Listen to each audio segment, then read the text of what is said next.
Une caravane de chameaux entre dans la capitale du pays d'Égypte. Ils ont beaucoup de choses à vendre. Du parfum, des épices, des bijoux, de l'or, du bois d'ébène et même un jeune esclave. Et oui, c'était Joseph qui allait être vendu une deuxième fois. Joseph fut acheté par Potiphar qui était un homme important. Il était officier du roi, chef des gardes. Le travail d'esclave devait être dur et difficile. Joseph devait se plaindre toujours. Pas du tout. La Bible nous dit que Dieu était avec Joseph. Tu ne peux comprendre ces choses, alors écoute la suite. Joseph aimait Dieu et il voulait plaire à Dieu.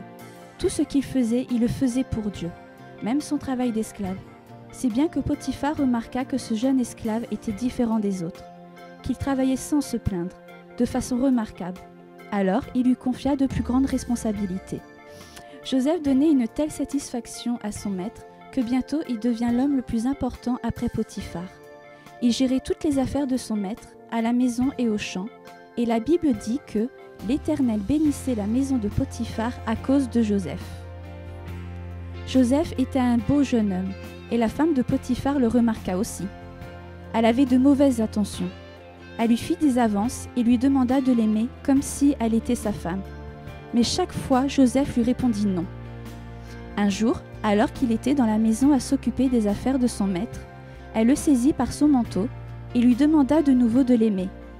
Mais Joseph était un jeune homme droit, qui connaissait le mal qu'il pourrait faire, et lui répondit : « Écoute, mon maître a confiance en moi, il a remis entre mes mains tout ce qu'il possède. Comment pourrais-je lui faire un si grand mal en prenant sa femme et en péchant contre Dieu ?» Comme elle insistait, Joseph s'enfuit en lui laissant dans les mains son manteau. Cette femme était vraiment méchante et égoïste. Aussi, pour se venger de Joseph, elle se mit à hurler dans la maison, alertant ainsi les gens de la maison. « Regardez ce que m'a fait cet esclave. Il m'a saisi pour m'aimer comme sa propre femme. Quand je me suis mise à crier, il s'est enfui laissant là son manteau. » Potiphar crut au mensonge de sa femme. Il se mit en colère et envoya Joseph en prison. Peut-être penses-tu que Dieu a été injuste avec lui.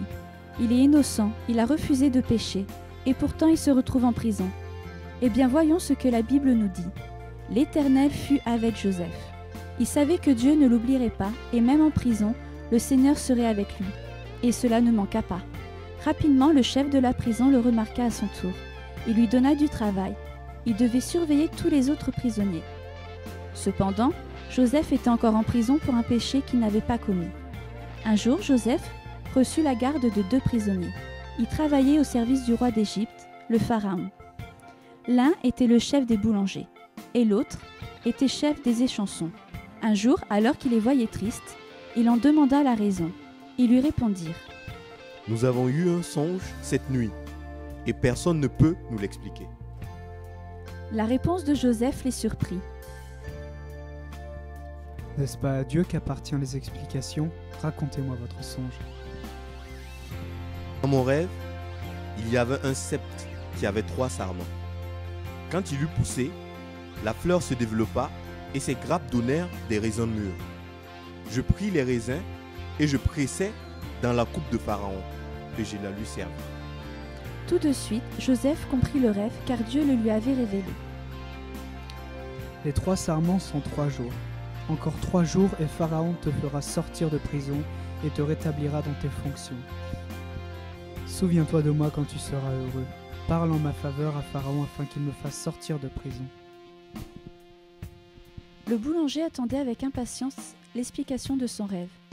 Il y avait 3 corbeilles de pain et de mets succulents sur ma tête, et les oiseaux mangeaient au-dessus de ma tête.